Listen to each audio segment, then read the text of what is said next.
balma JDTV la jaba foli wa bela jale ka bo mali kono ka tafo mali ka nya ya plateau sanfɛ na ma fale ma ko découverte talent ani artiste talentie ba do be nyona bi nalete mɔgɔ dogole mali kono donc yano cɛ an be foli belebele la se an ka sponsor ma no le 3x donc ale be mɔgɔ fari foni ki bila forme na donc hali ni esprit tum no ni 3x mi inspiration forme na 3x énergie ki to ale kan foi ti kenye aya nana ka galo bwanda 3x puissance. Wargar. Ouais. Quand tu m'as vu. Non, voilà. Quand je n'ai pas mis boulot. Oui. Tiens, c'est. Ni bourgeois kungulu la wa ni dumere kungulu la. Non, ni tentir. Ni tentir de quoi. Et yanam tananga ingalu e pse qui présente ay to ni jamon wi ajimna. Yeah, bon, ne era to era we Mahaman Maiga. Mahaman Maiga. Ah. Donc on will work on. Donc ne be 21 ans. 21 ans. Oui. Et Warkan. Ouais. Muna e artiste to ta ke Warkan. Ouais, bon, mia tourné artiste to ta ke Warkan. Comme depuis en enfance. Ma femme to me baby trop fort ame kun ke wa. Ma femme bon era dana to me ne wele go war. Donc ne era na Warkan wa. Ma femme comme ne era kororo. Donc ne a fam Warkan ye kororo kan ye. Ah, bo Warkan era bo kororo kan te me aka suwa la fana wa. Ma femme. Mais kororo wala ou e korofo itala. Bo koro kun tala. Korofo ndoroni dum. Mais duna musique kono chogodi. Bon, ne era duna musique kono chuma comme ne grand frère ni artiste tout mari trop. Ma artiste be passer à fin auto répétition ala. Donc ne era buya ko nana jane wa mi to atansi ko kera fe. O ben instrument wala. Donc nous ga chache wera to ga fo ko ne bisa freestyle. Donc tum to freestyle fli. Yento la fon era nana do sono wala. Donc il donne jouer reflet de musique comme on est donne jouer reflet parce que les grands frères ni artistes de me collaborer trop. Mais est-ce que et a ni ga don musique est fait qualité mi ni a me ko musique a kan fait ndo ko fo quoi est-ce que be musique koro ere don musique ouais bon musique ma choix musique est fait qualité du mère wa musique on a teta fin na mana man ko fin du mère teta courage ko ma fuma ni kala donc en chessiri era on teto chessiri ni courage ni kala donc ni a fam san o de musique koro bo ta koro o de musique koro vraiment mais musique koro c'est qui dado c'est que en flel baka do be en flel ni wakati na o luta don parce que ta jadem na li artiste chama meno we donc dala mais we era ta don rap we era fin qualité mi ko bo rap ko ni mi mo te min don ka mo labo kalama ma fuma parce que artiste mɔgɔw bɛ siran ka ko dɔw fɔ artiste de bɛ se k'o fɔ ko dɔ gɛlɛya bɛ yen bɛɛ tɛ se k'a mɛn artiste de bɛ se k'a fɔ parce que son yɛrɛ filɛ ni son bɔ a tɛ dan yɔrɔ kelen quoi son bɛ se ka taa fan bɛɛ artiste de bɛ se ka kumakan di fantanw mɔgɔw bɛ ko min na k'a fɔ ou degun min bɛ adamadenw kan pour que ɲɛmɔgɔw fana ka se k'a sɔrɔ k'a lamɛn artiste de bɛ dɔnkili bɔ donc ne yɛrɛ kɔni bolo bɛ se ka ko dɔ ye. Donc ni y'a faamu sa o mi message do ka message do passer. Voilà ka message do passer artiste yɛrɛ o de artiste de bɛ message passer. Et ka morceau fɔlɔ yɛrɛ est ce que i hakili b'a la. Ale kɛra cogo di de i bɛ se k'i da don ale la ka dɔnni fɔ ani a kɛra anime fɛnɛ la tugun. Bon ne ka morceau fɔlɔ yɛrɛ kɛra 2012. Oui. Donc depuis 2012 e bɛ musique kɔnɔna la. Depuis 2012 ne bɛ musique kɔnɔ. Ne ka morceau fɔlɔ MC Ɲɛngo. Wa o y'a sɔrɔ denmisɛnninya bɛ na trop parce que ne donna dɔnkilida la k'an to denmisɛnninya yɛrɛ la i n'a fɔ n y'a fɔ cogo min na. Artistes tun bɛ taa n grand frère fɛ u bɛ collaborer donc a kanu donna n yɛrɛ la ka don a kɔnɔ n ye morceau kelen bɔ morceau titre kɛra MC Ɲɛngo donc o kɛra a mɛnna trop. Mais est-ce que i hakili b'ale la dɔɔni wa? E ka freestyle fitinin fili la. Ok MC Ɲɛngo aw sen t'a la Warkan bɛna classe duma kɛ ɲɛmisɛn y'i jan jeli den wolo dangaden bilen kɛ anw taara ko. O y'a sɔrɔ classe ni fɛnw bɛ yen wa. Donc o y'a sɔrɔ classe bɛ yen i yɛrɛ donna ni classe ye direct la. Ne yɛrɛ donna ni classe ye mais tagalen ɲɛfɛ n ye kow falen. Bon n yɛrɛ ka rap daminɛ ka ɲɛ yɛrɛ o kɛra 19 yɛrɛ de kɔnɔ la. 19 kɔnɔna yɛrɛ la. 19 yɛrɛ kɔnɔ la. Bon ka daminɛ 19 la ka na bila 2021 na yɛlɛma jumɛn de yɛlɛmana e ka musique kɔnɔna la. Bon yɛlɛma donna la parce que n ye style falen vraiment. Fɔlɔ n tun bɛ Chris Brown kɛ mais sisan tɛ vraiment n ye style falen quoi parce que n ye style caman kɛ mais sisan n ye kow falen trop. Mais mun de la i yɛrɛ ko k'i tun bɛ Chris Brown de ladege mais mun de la aw tɛ se ka kɛ aw yɛrɛ ye ka sɔn aw yɛrɛ ye fɔ aw bɛ taa mɔgɔ wɛrɛw de imiter ka est ce que don dɔ nataw la aw bɛna se ka se extérieur ni fɛnw na ka taa musique ka taa Mali rap présenté yɔrɔ ninnu na. Ouais, bon, ma femme est Chris Brown là, de moi, mais Chris Brown, Chris Brown, on fait un style d'or. Chris Brown fait un style d'or. Allez, style sous quoi? Bon, allez, il n'a pas égoné dès qu'il veut se gagner, Johnny Betty, faut que tu coupes de la donc, d'atelier, n'y a pas. Dirty fana be mais crazy fana be moi. Ma femme. Mais ma femme Chris Brown moi crazy. Crazy. Donc, n'y a pas ça. Ah, Chris Brown moi. Mais ça, non, il y a rap jar sous quoi? Bon, ça, ne veut afro vraiment afro dancehall. Ma femme mais afro trap ou que afro dancehall fana que acha. Et il y a comment il y a carrière d'amener 2019. 19 yɛrɛ de ye ŋa daminɛ. Kana bila 2020 kɔnɔna la. Il y a gɛlɛya jumɛn de sɔrɔ musique kɔnɔna la wagati la. Bon, ne yɛrɛ bɛ se k'a fɔ n ye gɛlɛya min sɔrɔ musique kɔnɔ fo n'a kɛra studio ko fanfɛla ninnu ye quoi. Mais mun de la ni artiste ɲininka k'u ye gɛlɛya sɔrɔ u bɛ fɔlɔ ka fɛn fɔlɔ min kɛ o ye studio de yala beatmaker bɛ ko dɔ de k'aw la wa mun de don. Ouais, bon beatmaker b'an sɛgɛn an ka baara kɔnɔ trop. O tora a tɛ wari d'u ma. Bon wari bɛ d'u ma vraiment i bɛ wari di i bɛ tila ka wari min yɛrɛ bɔ i ka son nɔfɛ parce que n'a fɔra e bɛ par exemple i ka yɔrɔ ka jan wa an y'a kɛ i bɛ fɔ Kati wa i bɛ yɔrɔ dɔ donc studio bɛ fɔ ba kɔfɛ yan i m'a faamu donc n'a fɔra k'e ka ba tigɛ ka na k'i ka son kɛ e kɔni ka son tɛ sɔrɔ fo i ka tila ka segin ka na tuguni i bɛ na a bɛ tila k'a fɔ bon ni problème bɛ yen ni problème bɛ yen i ka son tɛ sɔrɔ ka bila i yɛrɛ mɔgɔ b'a la a ka bila wagati min kɔnɔ quoi faniw bɛ presser son yɛrɛ ma quoi. Mais e yɛrɛ bolo mun de b'o kɛ. Bon min b'o kɛ beatmaker yɛrɛ ka négligence dɔrɔn de quoi sinon wari bɛ d'u ma o. Wari bɛ di ka tila k'i négliger tugun i ka fɛn nɔfɛ. I yɛrɛ ka fɛn nɔfɛ i ka son b'u bolo mais a tɛ sɔrɔ i y'i ka wari fana bɔ i sɛgɛnna ka wari ɲini ka bɔ i bɛ tila ka sɛgɛn son yɛrɛ nɔfɛ u tɛ texte sɛbɛn ka d'i ma u t'i ka prise wari bɔ i yɛrɛ bɛ ka texte sɛbɛn i bɛ taa causer i ka fɛn kan très bien mais a sɔrɔli fana ye baara de ye quoi. Donc o fana ye problème ye. O yɛrɛ problème de ye quoi i m'a faamu. Non o gɛlɛya kɔni bɛ artiste kan trop voilà. I ye morceau joli de bɔ o kɔnɔna la 2019 2021. Bon i morceau bɔ a ka ca dɔɔni. A ka ca mais est-ce que i ka morceau dɔ bɛ yen nɔ min delila ka hit kɛ.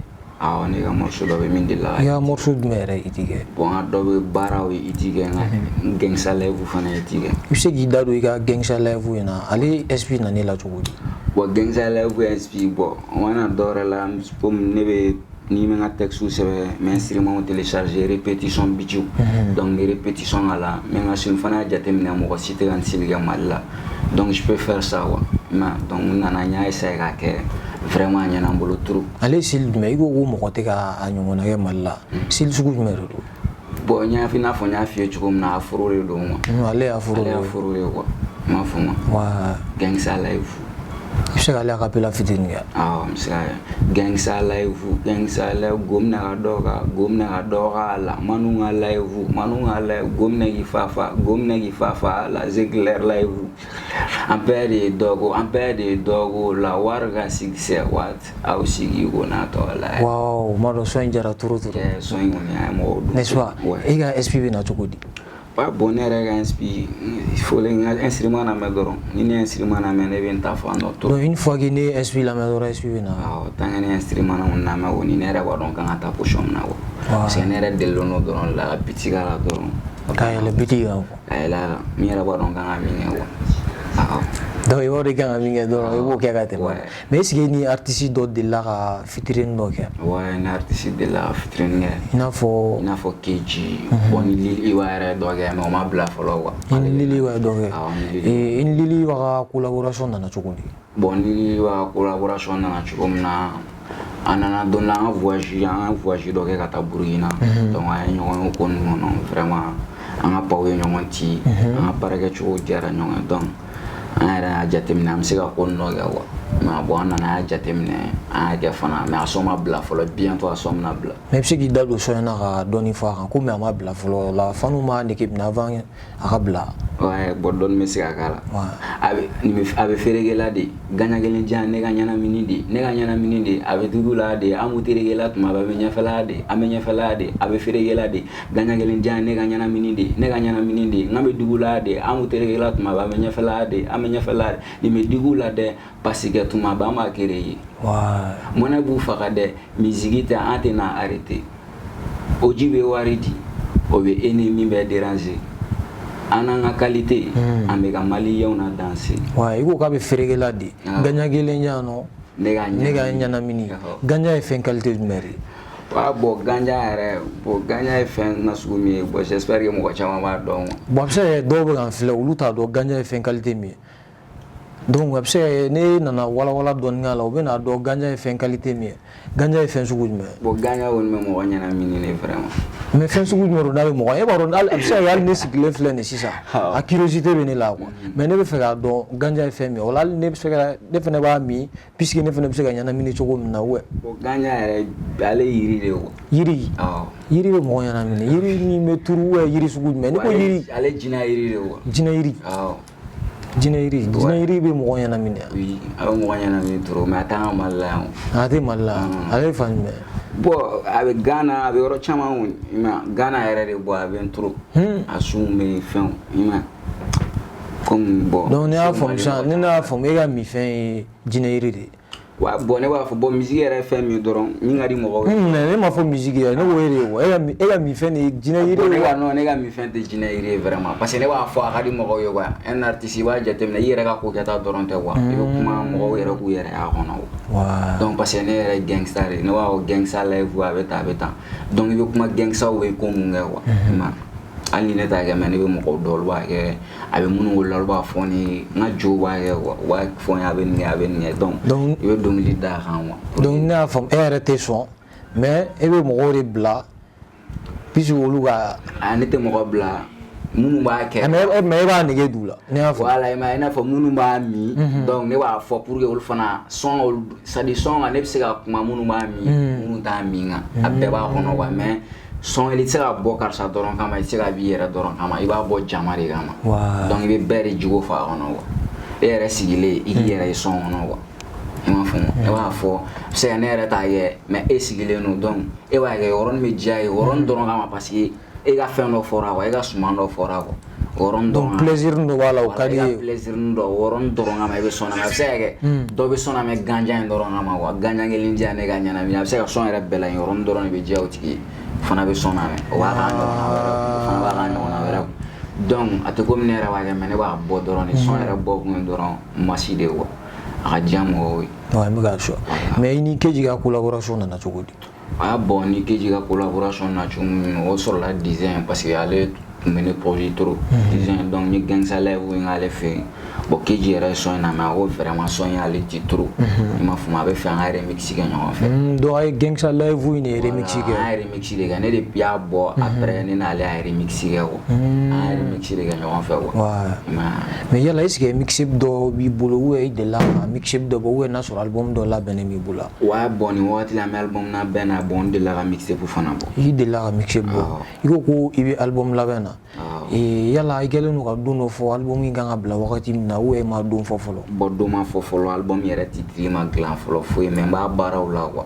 donc na don sira donc titri wo sigi promo we damna wa mais fo ma fa ko la ngon ba barala do la non de la mix pour gazer na me fi album ni i de la mix pour i ga mix pour titri ko o tu ma vision i ga vision ko meri bonne la vision ni sans ko ke malira pour la mo era ma delega mi nyon ga e bolo bisa ga ko suku mede bo bisa ya na fo ga malira pour la sero la mo ma delega la sero na e na fo ga seni malira pour yoro me bo te u ina fo ko fe jamana Europe ni fen ko wa yoro wa cha wa ma fo ma bisa ga kamali kuna wolo don la ina fo do ya ga chumna ina fo mo fana ma del mo ko do fana ma siga ga chumna ima fo ma parce que mana ko ga chuko donc il veut do ga mo ma del ga minge do fana be do ga ma del ga minge donc go era beti mais o de woni ne ga vision ga na avancer ga se yoro la ma le rapu era la se mo ko hakli era tama woni era to misiga ne ga wa ima aske surprise mo go lo to ga surprise mo go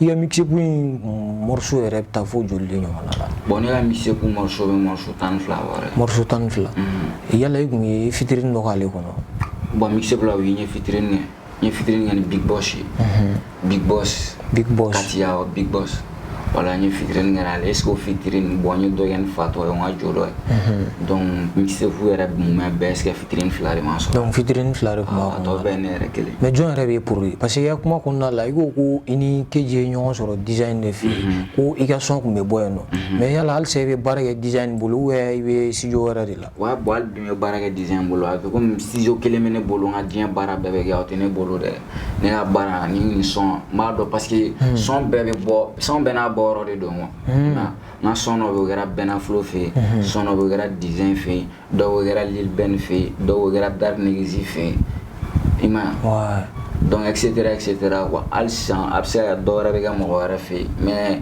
bijime kelente mbolo ina fo go ni ne be ne ga ko bege o temu ima ni era ni son karsa de bisange meto ko fe karsa de bisange meto ko parce que bijime gar be fona na son qualité de do mo ima donc bena capacité ro na fa capacité do se ga do ge do fona se ga do ra ge do abse a bijime gar be se ga son do ge mais ne ra ba do chala ni karsa ni nga o kele no ni karsa fana ni nga o kele no at ko ba be ta ta di mo kele ma wo mais c'est que la musique ngi akadi ga famille bon adam ne vraiment gelat ma on trop famille ta fan fela manu trop ima mais ça era vraiment musique de cadne trop era o don bon avant wana na retardé duma do de kanu menela o mana bla fin fela ta o duma do de kanu mena donc o mana bla ko la musique on era o de cadne quoi donc era into si ça vraiment akadi nga famille ni wakati la ura woni we concert u drone di nga rapu ke mana bon fi wana dolla c'est fini ura sira di avant mais tes activités ora ga mi de musique ya bon activité kelen fona gara e wala sino activité zurwa yo wala che mais ga se ko flasher yon fait tout ouais bon on meta boy wala lundi de lundi jusqu'à vendredi mal la meta wala bon mal la c'est ça tetawa on meta wala woni bon meta mga ke parce que a di parents et tout donc ba ke toujours donc ne fam sana yo ga ke parents ni kama wala mega wala nga parents era kama ina fo mega ngere kama pochon parce que yi koko mo wa figa ke me ana fo folo yere de wa ma c'est mega ke parents ma me a folo ne era de wo c'est abene era de me vraiment bara ono wa iga ibe kana mixer be album do plutôt album ko fe gelo no ka projet wero jumeri la be 2021 kon na la fanu misigu sigini muni bon album ko fait album na clip ou de benale parce que me fait un clip ou pas tenir ma fuma son clip ou donc ou bla o rene ga play o rene base yere ma fuma son bon na clip ou di fanu ma bo concert ou se ga bo wono voyage ou se ga bo wono mais ala de bo be don donc nous on album mon men se ga nan ko chama wa mais album mon me donc aka bo donc ko chama ba hono wa surprise bade ma hono surprise bade mais be chama ini ga fo surprise bade mais ko fe be na soro fote no avec fonda la drone bo do ta mais ni tatu yo ni tatu na wo non ni tatu na wo parce que mo wera be ko don fana ma sanga kuma don ima mo mba fo na ta ko fana be me ko chama gara va nga album ma wa fanu yara wo dona soro ko kan ke wa ma ke fanu wa ngo do depuis ga ko début wa i bora gi daru concert ko kuma mera la est-ce de la concert do ke ate ba wa ndi la concert ge mais ma concert ge bo ma ko en follow ma foi en follow e wa ma on ni ma concert ge bo wa bo nyere bi yorom na san bo nyere ba do afon mi se la concert ge mais me fe ga bara de avant nga concert ge parce que na ma nye yo concert ge fo gi jigi da ga fa no kwa ma do nga son do itu ga trop mais nere bolo mi se ga ko yal bi mi to liyo wa donc avant nga girin adam wadi yani ga girin war no fe be bara de ga follow wa donc ni bara ge na fa be soro jawari yani ga girin concert no fe be giri bara de ga me se ga jamala sema parce que concert kun fana fo machi de gana donc il a giri son kelen fla sabana no ga son no itiga girin ga concert ga o tene ta wa ne be fe ga bara chamani ga fanu yera ga demani ga vraiment car ça era mo bi ga nani wakati la wa ima ne te pressé war ma wa ima fuma te pressé bara de ma avant ya pressé soro donc ni bara ga soro ga yera wo don ni bara mi wo na fare soro mo era wo don warger aglibi aga kashi folo la dun folo ne kashi folo era soro e dara la ga fo ni fle bara na dun la ni pse ga no wala wa bo yo concert era nga jodo bon ay kashi folo ya ni nga manager bon era don vraiment ma chera ni era don vraiment mi se ga ni bara nga no wala wa parce que ne yɛrɛ b'a dɔn a ka di ne ye trop quoi donc ni fɛn diyar'i ye a kanu b'i la donc i yɛrɛ b'a dɔn i ka fɛnw bɛ position min na i bɛ se ka min kɛ n'i y'a ye i bɛ ka kow to yen k'i ɲɛsin a ma e yɛrɛ de b'a dɔn vraiment ne bɛ se ka nɔ bɔ nin ko in na quoi e yɛrɛ de b'o dɔn n'i tɛ se k'a kɛ fana i yɛrɛ de b'a dɔn au lieu que mɔgɔ ka mais e yɛrɛ de bɛɛ b'i yɛrɛ dɔn fɔlɔ quoi mɔgɔ de b'i yɛrɛ dɔn avant que mɔgɔw k'i fɔ fɔlɔ donc ne yɛrɛ b'a dɔn ne bɛ se ka nin ko in kɛ fo ka s'a dan na i m'a faamu ala bɛ min kɛ n t'o dɔn mais kow ka ca quoi. E ka kasi fɔlɔ e joli de sɔrɔ?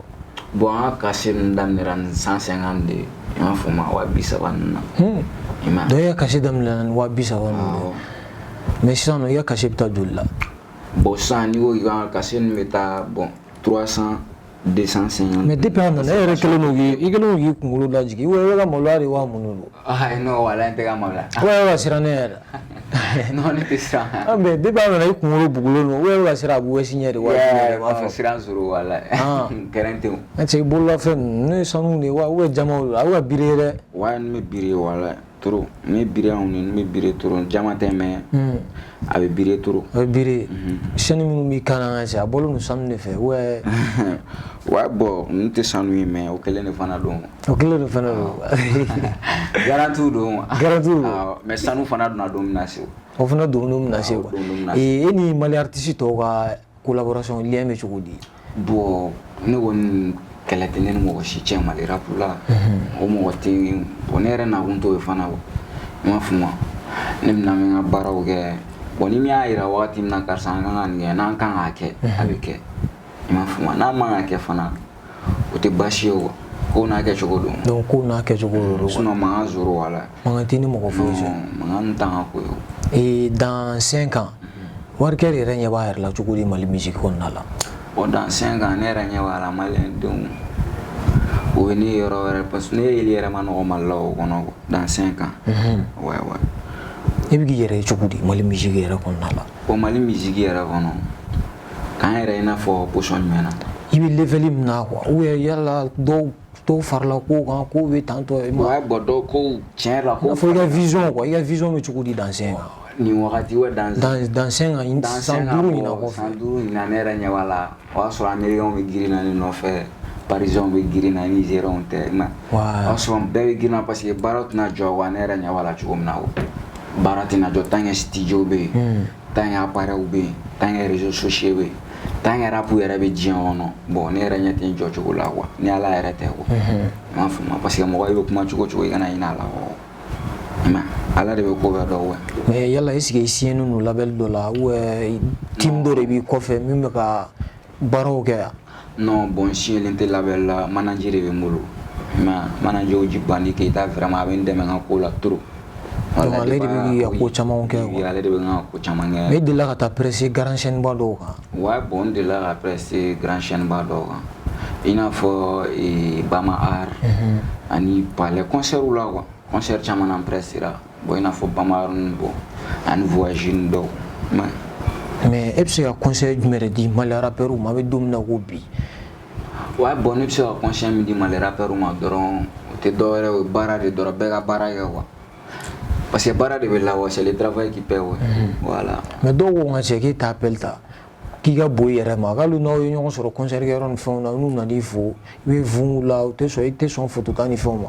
Ah non bon o tɛ quoi i m'a faamu. Jumɛn de don? Parce que appel ko ninnu t'o ye quoi parce que tuma dɔ la dɔw b'i wele kuma nafama tɛ bɔ a kɔnɔ i n'a fɔ dɔw fana b'i wele cogo min na kuma nafama bɛ bɔ a kɔnɔ i m'a faamu an tɛ se k'an ban ka bɛɛ ka appel ta i n'a fɔ an tɛ se ka bɛɛ ka appel ta fana cogo min na. Mais minnu bɛna k'aw ka photo ta n'i b'i ban don? Bon ma deli ka bɔ photo ko ta fanfɛla n bɛ se k'a fɔ cogo min na ni n'a sɔrɔ n jiginna ka bɔ chaîne kan sisan donc ni n ka manu ne jiginna dɔrɔn an ka teli trop quoi an ka teli bɔ mobilitigi nana i jɔ dɔrɔn an ka don an ka taa bɔ dɔw bɛ na ko photo wagati la sinon k'an ban ka photo ta bɔ adamaden yɛrɛ tɛ fɔ i bɛ se k'i ba cogo di ka photo. Donc ni ne y'a faamu sisan nɔ ni e tilala prestation na dɔrɔn i ka teli ka fanu ma quoi. Bon ne ma teli ka fanu ma o wagati de fana be tuma dɔ la i bɛ taa sɔrɔ an bɛ bɔ yan prestation na dɔrɔn heure yɛrɛ selen don an kan ka taa prestation dɔ la il faut tugu yɛrɛ preselen don trop.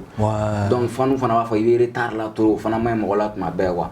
Donc tuma dɔw la an bɛ jɔ ka photo ta tuma dɔw la fana n'a sɔrɔ an kan ka taa prestation na an preselen don trop an yɛrɛ bɛ retard la an yɛrɛ b'a dɔn bon photo ko tan tɛ sɔrɔ o wagati la tiɲɛ yɛrɛ la sinon n tɛ se k'an ban ka photo ta ni mɔgɔ ye quoi. Donc i tɛ se k'o kɛ quoi mais yala est-ce que Warikɛri marielen don? Non ma marié. Ma marié fɔlɔ den fana t'i bolo? Non den tɛ n bolo. E bɛ ka mun b'a kɔnɔ? Bon olu tɛ ne ka vision na fɔlɔ quoi parce que ne bɛ ka fɛn dɔ ɲini n m'olu sɔrɔ fɔlɔ quoi ne yɛrɛ bolo ni ne y'olu sɔrɔ de sisan donc min ka di n bɛ se k'o kɛ olu tuma tɛ tɛmɛ ne yɛrɛ bolo ni ne fana ɲininka quoi.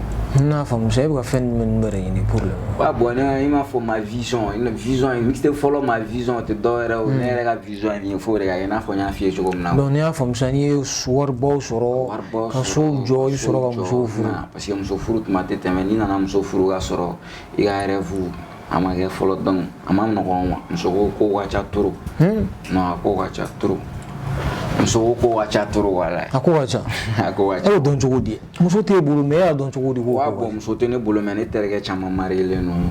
I m'a faamu. Donc olu ye kuma caman f'i ye. Olu bɛ kuma caman fɔ n terikɛ a bɛ taa dɔw yɛrɛ b'a fɔ olu pressera ka muso ta mais olu yɛrɛ nimisalen don nin wagati la.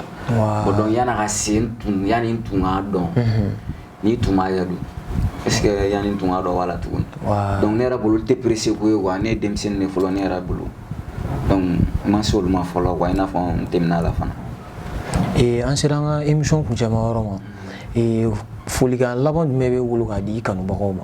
Wa bon folikan min bɛ n bolo ka di n kanubagaw ma n ka foli bɛ bɛɛ ye n'i y'a ye ne yɛrɛ bon minnu tɛ k'a faamu photo ko in na u k'a faamu ne tɛ n ban ka photo ta ni mɔgɔ ye mais n'i y'a ye ne yɛrɛ bɛ dɔnkili da a kɛ k'olu de ne yɛrɛ tɛna son bɔ k'an sigi k'a lamɛn ka so kɔnɔ mais a bɔ ko ye jama de donc a ka di ne ye ka bɛɛ nimisi wasa quoi mais i tɛ se ka bɛɛ fana nimisi wasa i tɛ se ka bɛɛ sago kɛ quoi mais n kɔni bɛ min fɔ ye u k'a faamu quoi i m'a faamu foli b'u bɛɛ ye ne yɛrɛ bɛ ka dɔnkili da olu de kama donc u k'a faamu ko caman bɛ sira la ka n'ale photo ko ninnu kɔfɛ olu ko ninnu bɛɛ bɛ gérer quoi i m'a faamu donc u ka t'u abonné compte la compte Facebook compte YouTube donc i n'a fɔ Instagram ni fɛnw pour que an bɛ se ka ko caman k'olu kan an bɛ se ka baro ni fɛnw kɛ. Mais u ka t'u abonné e min ka compte tɔgɔ fɔ u bɛ t'u abonné cogo di? Bon ne ka compte Warikane officiel. Warikane officiel. Donc YouTube est Warikane officiel. Oui. Facebook pareil. Warikane officiel oui a bɛɛ Facebook Instagram. Page officiel a bɛɛ Warikane officiel a bɛɛ o de quoi. Ok. Super. An balima AJT-TV lajɛbagaw j'espère que aw yɛrɛ bɔra ka Warikane ka kuma caman fɔ ko projet caman bɛ sira la ka na donc ko yanni projet ka na k'aw bɛɛ ka lajɛlen ka taa abonné a ka différents réseaux kan tel que YouTube, Facebook, Instagram a bɛɛ lajɛlen quoi donc an b'a fɔ a kana ɲinɛ k'aw abonné an ka page sanfɛ n'olu ye AJT-TV officiel an bɛ foli belebele lase an ka sponsors ma n'olu ye 3X ye donc an b'a fɔ a ye ko aw kan bɛ a ɲɔgɔnna wɛrɛ la. 3X Energy k'i to ale kan foyi t'i kɛɲɛ a y'a nɛnɛ a ka nkalon bɔ an da. 3X puissance.